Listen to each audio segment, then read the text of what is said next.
atas kehadirannya untuk hari ini di bulan Juni tahun 2020 di pertemuan kita pada pagi hari ini, pagi menjelang siang ya Bu ya. Dan di hari ini kita akan menyampaikan modul tentang materi gizi, kesehatan dan gizi. Nah, dalam modul kesehatan dan gizi ini ada beberapa sesi di sini. Yaitu sesi yang pertama itu tentang 1000 hari kehidupan. Nah, 1000 hari kehidupan. Sesi yang kedua tentang kesehatan ibu menyusui dan balita. Dan yang ketiga yaitu kesakitan pada anak. Nah, kita ada 3 sesi. Cuman yang kita bahas sekarang itu nggak mungkin tiga-tiganya saya bahas, itu akan makan waktu yang lama. Jadi kita bahas satu per satu, satu sesi, satu pembahasan. Nah, sesi yang pertama yang akan kita bahas ini adalah sesi 1, yaitu 1000 hari kehidupan. Nah, 1000 hari kehidupan itu adalah mulai dari anak dalam kandungan sampai dia umur 2 tahun. Nah, di sini banyak kan kader posyandu ya. Pasti tahu apa saja sih yang harus dilakukan anak pada balita 0 bulan sampai dia umur 2 tahun. Nah, di 1000 hari kehidupan ini saya ada film yang akan saya putarkan. Di sini kita lihat sama-sama. Ke situ nggak ada, Bu. Apa nanti anak kita bakal tumbuh sehat? Nggak kayak tanaman yang kecil ini ya? Ya pasti dong Bu, siapa dulu dong ayahnya? Ih, Aida, serius. Nih coba lihat nih. Kalau anaknya nanti nggak tumbuh benar, kan kesian ya. Kesian dari anak yang lain. Oke, Mam. Dimulai sejak janin hingga anak usia 2 tahun atau seluruhnya adalah 1000 hari. Dalam 1000 hari pertama, janin menjadi bayi menjadi anak, tumbuh cepat sekali. 1000 hari pertama adalah waktu di mana anak akan tumbuh secara pesat. Karena itu, asupan gizi sangat penting. Bila anak kurang gizi, maka akibatnya akan terjadi gangguan pertumbuhan. Dan ini akan dibawa sampai dewasa dan sulit diperbaiki. Nah, tadi terkait dengan film itu apa yang bisa disampaikan Bu di sini? Ada yang bisa ngasih nggak kesimpulan dari film tersebut? Ayo, gimana? Mama muda yang penting. Nah, dari film tadi yang kita ambil apa? Dari mulai ibu tadi hamil, dia punya rasa ketakutan ya kan?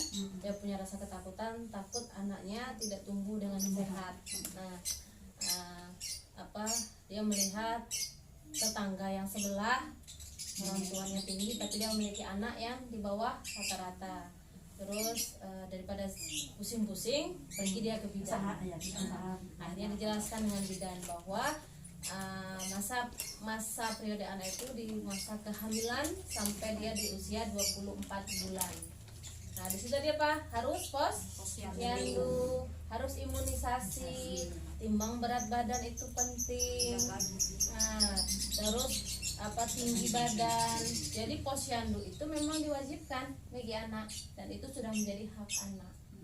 Nah, kenapa saya sebagai pendamping juga tolong yang punya balita wajib posyandu, ya kan? Karena memang itu sudah menjadi haknya.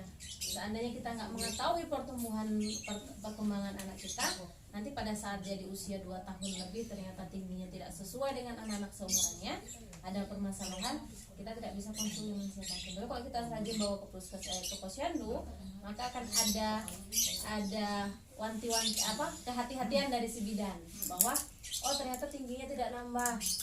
Biasanya dikasih dengan makanan tambahan di situ, mau itu roti atau susu, ya kan?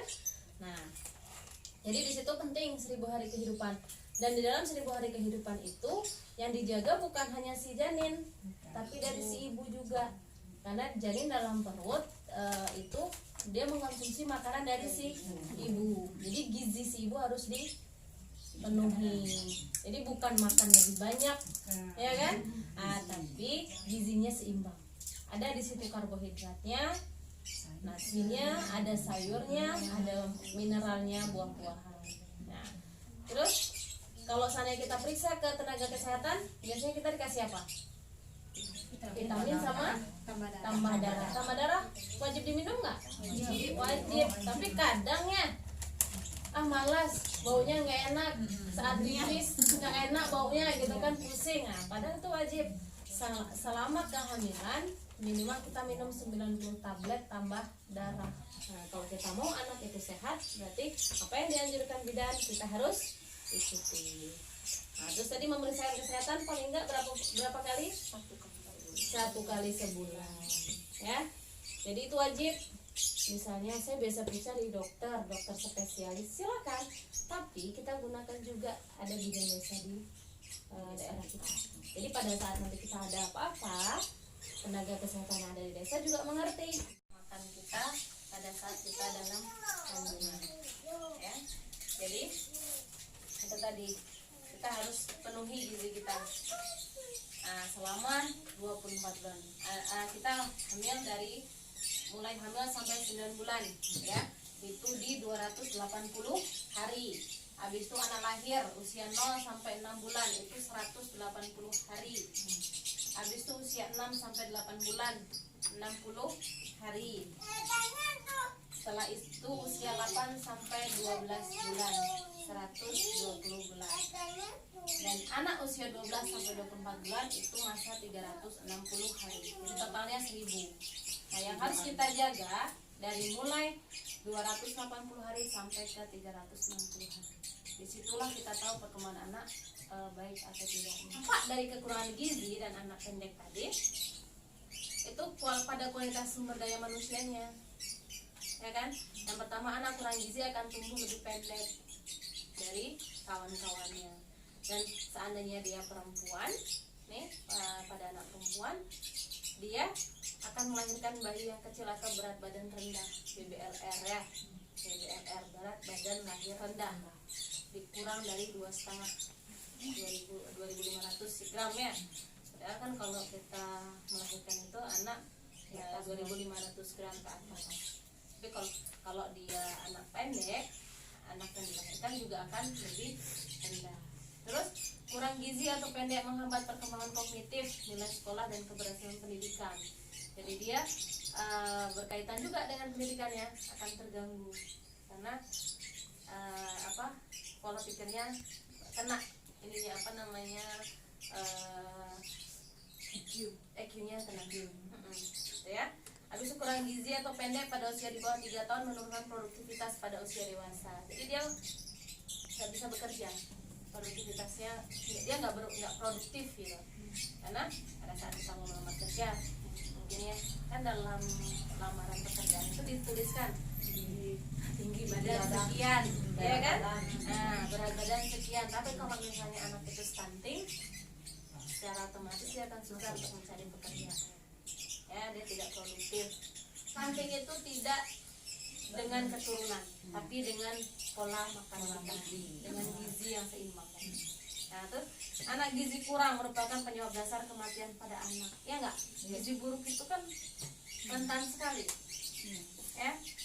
Pasti menyebabkan kematian, dan itu punya kategori masing-masing di situ. Selain untuk anak sekolah, kita juga ada untuk ibu hamil dan balita. Nah, saya selalu bilang, tolong berikan porsi sesuai dengan porsinya uang tersebut. Kalau emang untuk balita, berikan ke balita. Maksudnya diberikan bukan diberikan uang, ya, tapi penuhi gizinya. Kalau dia butuh minum susu, berikan susunya, ya. Itu butuh kebahagiaannya, iya nggak sih, Will? Iya kan? Ya nggak boleh yang baru berhamil, ya, iya kan? Butuh kebahagiaan. Jadi itu salah satu quality time kalau kata orang sekarang, ya. Quality time dengan sendiri bisa kita ngikutin ada namanya kelas itu, ya bagian diri sendiri. Nah, dari situ anak yang dalam janin juga akan bahagia walaupun udah kehamilan ke-5, ke-6, nggak masalah gitu kan. Toh kita pengen anak yang kita lahirkan sehat dan selamat. Nah, jadi ya udah ikutin aja, saya pengen begini kan, ya. Tuh. Nah, terus misalnya anak sudah lahir, kita ada kelas ibu balita, bisa ikut kelas ibu balita. Kita tanyakan, anak saya kok nggak doyan makan ya Bu, padahal sudah waktunya makan. Boleh ditanyakan apa masalah 6 bulan, ya. Habis itu kenapa? Karena memang dia belum bisa mencerna makanan dengan baik. ya. Banyak kasus balita diberi makan sebelum 6 bulan itu banyak kasusnya yang kesadaan, habis itu akhirnya berakibat fatal, ya. Karena dia nggak tahu antara kenyang dan lapar, balita itu belum tahu, dia memang akan menangis terus. Nah, habis itu ada manfaatnya kita pertemuan ini untuk apa? Kita memberikan pengetahuan ke tetangga yang memang nggak dalam satu kelompok PKH. Ternyata orang ini gini-gini. Nggak apa-apa. Berbagi ilmu itu lebih baik, ya nggak?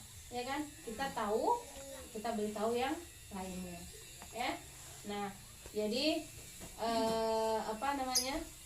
saya berharap apa yang saya sampaikan ini bermanfaat, entah itu bagi ibu, entah itu nanti bagi anak-anaknya di bawah. Mungkin ada kayak amaknya nggak mungkin hamil lagi ya, ada cucu, makanya jadi untuk si cucunya atau si anaknya lagi, ya kan. Terus Burai mungkin ya mau hamil lagi, nah berarti bisa bermanfaat tuh Burai pas nanti hamil lagi, ya. Kehidupan itu memang penting, ya nggak? Coba dari semua yang tadi saya sampaikan, ada yang bisa menyimpulkan nggak? Simpulkan, nggak harus sama. Simpulkan sepemahaman dari ibu aja. Ya, di 1000 hari kehidupan dari janin. Nah, dari janin itu yang si ibu harus itulah mendapatkan gizi yang baik, vitamin,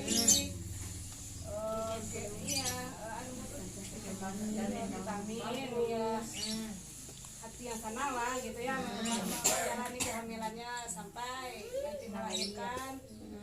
Di saat menyusui makannya gizinya harus seimbang, harus harus itulah, sama lah, stres jangan. Selama kehamilan harus ikut posyandu, dalam posyandu untuk mengetahui berat badan, tekanan darah, tingkat lengan, fundus, Tinggi rahim. Terus di saat menyusui tidak menyusui makannya harus gizi seimbang, itu porsinya harus banyak, bukan lebih sering. Terus iya, itu ada sayur, Ada buah, ada lauk.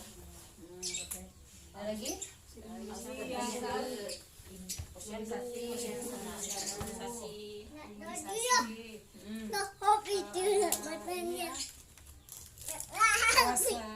Ibu hamil, Ejip ikut kelas ibu hamil, ya.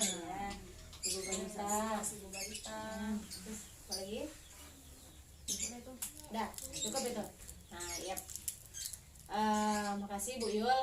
Ya itu ya, tadi apa yang saya sampaikan sebenarnya adalah sesuatu yang sudah kita alami, ya nggak sih?